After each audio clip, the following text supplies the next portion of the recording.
if you were a player on the Carolina Panthers and they made the decision to bench Mhm. Bryce Young, how would you react? I mean, you got to roll with the next guy. People don't want to hear that, but that's how it is. If Bryce got hurt, we'll be saying the same thing. Who's the next guy up? Next man up is there. For whatever reason, we feel like that this situation is now all of a sudden that Bryce is done. I'm hearing everybody talk about he should be done, trade him. I think the fact that they sat him down, I think that's a good thing. And the reason why I believe that's a good thing is because this. If you see a young man sitting there and you throw him in the swimming pool and you see he's drowning a little bit, you don't remove him from the swimming pool and throw him in the ocean and say, oh, okay, with the bigger tides, he should be okay because he was drafted first overall. He should be fine. Or, hey, get rid of him. How about do what they're doing is allow him to sit back, evaluate, and then maybe train him and gradually put him back in there when he can also learn the game. He was a great processor in college. That's what got him drafted. That doesn't mean what you did in college.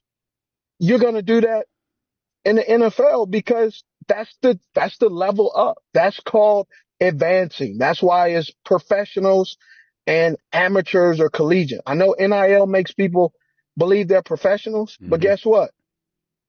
There are 80 wide receivers next year's in that are trying to come out in next year's draft. There were, I believe, 27 wide receivers drafted. I'm no mathematician, but guess what?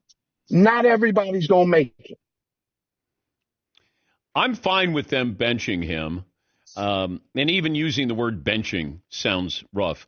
I think they're just replacing him, putting Andy Dalton in there, and it's hard for him. You get into bad habits, and it feels like Mhm. he's a little, he wants to make a quick decision. He doesn't let a play kind of unfold. I mean, there's a lot of bad things that can happen, and I think sit him down for a little bit. Maybe he doesn't play for them, but I hope he gets another chance this season. I agree. I think I don't know if giving him another chance this season only because if Andy Dalton does well and you've brought him in to help him, what if having a successful season or seeing someone else do it?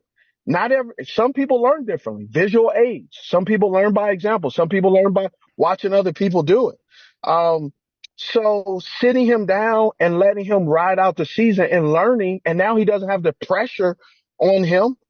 Maybe he'll learn some things. Maybe he'll see the game from a different perspective.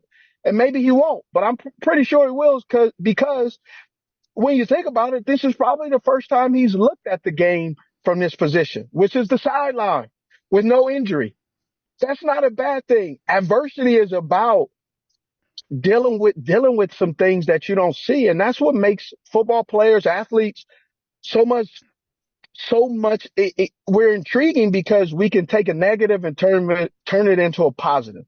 If we're going to bench and say Bryce Young can never recover, does that mean some of these coaches who have been given a head coaching job maybe too early or a position too early in their career, does that mean that they never should get a job?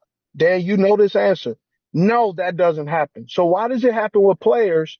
But yet we could give a guy a job in the NFL, NBA, that too early, be terrible, god awful, and then a couple of months later he's at another place Hmm. worse, and then it takes him 3 or 4 times to realize maybe he's just a coordinator, not a head coach.